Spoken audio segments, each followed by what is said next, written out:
দুপক্ষের উত্তেজনা। এক পর্যায়ে রাজশাহী নার্সিং কলেজের গেট ভেঙে ভেতরে প্রবেশ করে রাজশাহী মেডিকেল কলেজ হাসপাতালে কর্মরত ডিপ্লোমা ইন নার্সিংয়ের শিক্ষার্থীরা। শুরু হয় বিএসসি ও ডিপ্লোমা ইন নার্সিং দুই পক্ষের ইট ছোড়াছুড়ি। পুলিশের উপস্থিতিতেই চলে সংঘর্ষ। আহত হন অন্তত 10 জন। মারধরের পাশাপাশি হেনস্থার শিকার হন নারী শিক্ষার্থীরাও। এই গেট ভেঙে, হোস্টেলের গেট ভেঙে আমাদেরকে এখানে মেরেছে, ওইখানে মেরেছে।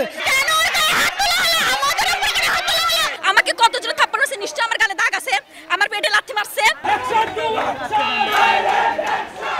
6 দফা দাবিতে ডিপ্লোমা ইন নার্সিং ও বিএসসি ইন নার্সিং এর শিক্ষার্থীরা সম্প্রতি আলাদা আলাদা ব্যানারে বিভিন্ন দাবি দাওয়া নিয়ে আন্দোলন করে আসছেন। এরই ধারাবাহিকতায় মঙ্গলবার দুপুরে রাজশাহী নার্সিং কলেজের অডিটোরিয়ামে এক সভায় যান ডিপ্লোমা ইন নার্সিং এর রাজশাহী মেডিকেল কলেজ হাসপাতালে কর্মরত কয়েকজন।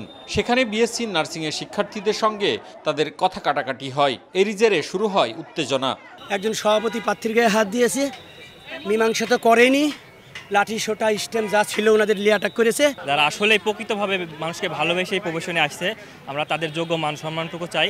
উত্তেজনা নিরসনে ঘটনাস্থল পরিদর্শন করেন রাজশাহী মেডিকেল কলেজ হাসপাতালের ঊর্ধ্বতনরা। মোতায়েন করা হয়েছে অতিরিক্ত পুলিশ। যারা এখান থেকে পূর্বে স্টুডেন্ট ছিল তারা মনে হয় কোনো একটা প্রোগ্রাম উইদাউট পারমিশন করছিল, যার কারণে যারা কারেন্ট স্টুডেন্ট তাদের সাথে একটা বাকবিতরণ, একটা মারামারি হয়েছে। এখন আমরা পুলিশরা বিষয়টা দেখার চেষ্টা করতেছি। আহত শিক্ষার্থীরা রাজশাহী মেডিকেল কলেজ হাসপাতালে চিকিৎসা নিয়েছেন। মওদুদ রানা, সময় সংবাদ, রাজশাহী।